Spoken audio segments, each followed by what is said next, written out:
Once upon a time, in a small village nestled in the hills, there lived a man named Amir. He was an ordinary man, like most others, working as a blacksmith.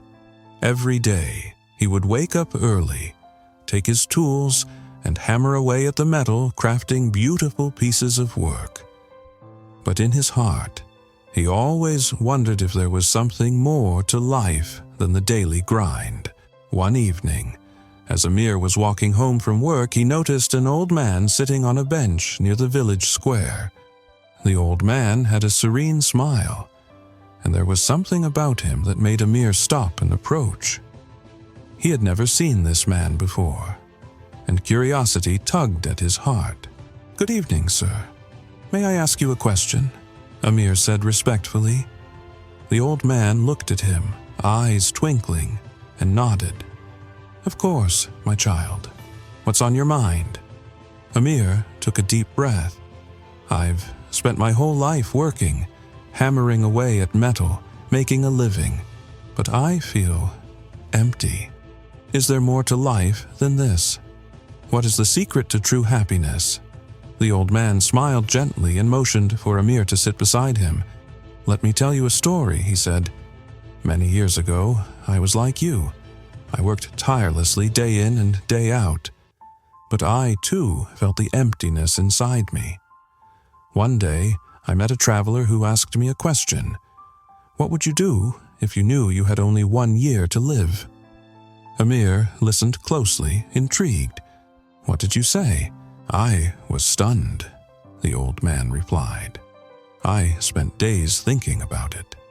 I realized that I had spent so many years chasing things that didn't matter: wealth, recognition, and possessions.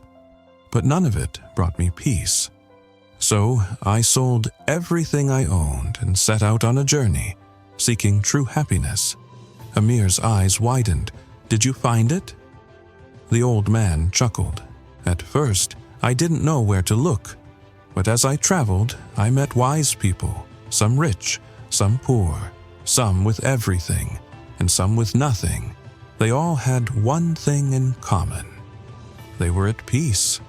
They lived in the present moment, cherishing the little things, like a good conversation, a warm meal, or the sound of rain."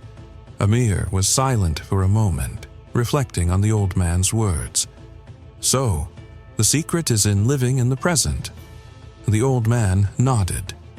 "Yes, Amir. The secret to happiness isn't in what you have, but in how you live. It's not about chasing after more and more. It's about being content with what you have, appreciating the beauty in the world, and finding joy in the simple things." Amir stood up, a sense of clarity filling his mind. For the first time, he realized that happiness wasn't a distant dream. It was here, in the small moments, in the quiet appreciation of life itself. He turned to thank the old man, but when he looked back, the bench was empty. The old man had vanished, leaving only a sense of peace in his heart. From that day forward, Amir's life changed. He still worked as a blacksmith, but now he did it with a smile. He found joy in every task, from shaping metal to simply walking in the village. He understood that true happiness wasn't found in external achievements, but in how we choose to see and live each day. So, my friend, the next time you feel like life is passing you by, remember this story. Happiness isn't a destination. It's a way of thinking, a way of living. And once you change the way you think, the world around you will change too.